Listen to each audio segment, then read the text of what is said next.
人员在自强号车厢内来回消毒，座位区、厕所每个角落都不放过。因为敏感时期，又传出有旅客在搭车途中咳嗽昏迷。27号晚间，一名男子在新竹站搭上自强号135次，半路上开始咳嗽不适，甚至到斗六站还一度昏迷，但体温36.5度，没有发烧，他拒绝送医。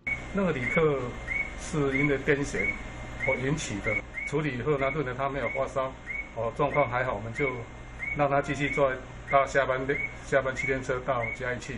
虽然是虚惊一场，但男子当时坐在一车37号，他下车后，台铁人员立刻封锁第一车厢，并疏散其他旅客。最后列车开到屏东站后进行全面消毒。